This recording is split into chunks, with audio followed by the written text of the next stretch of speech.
இன்றைக்கி பௌர்ணமி. திருச்செந்தூர் முருகன் கோயிலுக்கு வந்திருக்கோம்.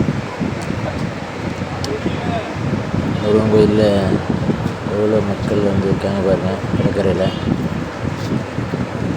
மாதம் ஏகப்பட்ட பக்தர்கள் இங்கே இரவு தங்கிட்டு போகிறாங்க. நீங்களாம் இங்கே வந்திருக்கீங்களா? ராத்திரி ஸ்டே பண்ணியிருக்கீங்களா? கமெண்ட் பண்ணுங்கள்.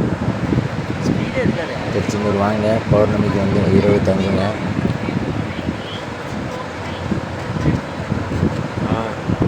பார்த்து சரிங்க எல்லாரும்.